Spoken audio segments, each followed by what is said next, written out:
Kenny here with Gardening Simplified. We're out here in the greenhouse today, and we're going to do a single seed challenge update. So let's take a look.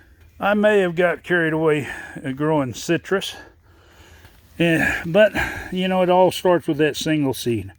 And here is my little baby, my single seed. Now it's not the biggest. It's got a brother or sister, a couple of them that's right there, possibly maybe a little bit bigger, but it's definitely thriving.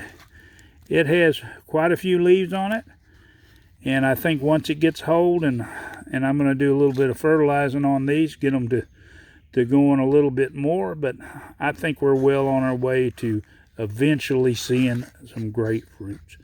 It might be 3-4 years, but it's worth the wait.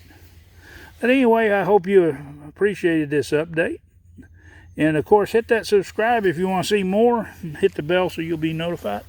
Give it a big thumbs up.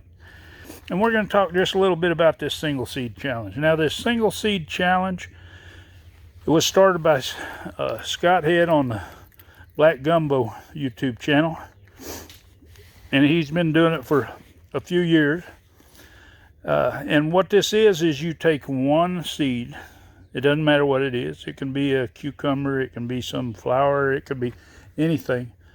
But pick that seed out, document picking it out, document when you plant it, and give updates every so often so we can see how that seed's going. And then in the comments, put a hashtag, Single Seed Challenge 2022. You can see it down in my comments. You just click that hashtag and it'll take you to other YouTubers that are doing the same thing. They're involved in this.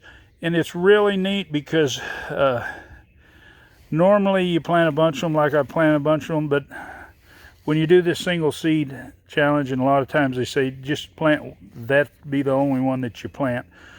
But anyway, when you do it, you pay particular attention to that one plant, whether it comes up, whether it delayed comes up, or whatever. You pay real close attention to that plant, which is a really great way to understand plants, how they grow, get a connection with gardening. But anyway, thanks for watching and happy gardening.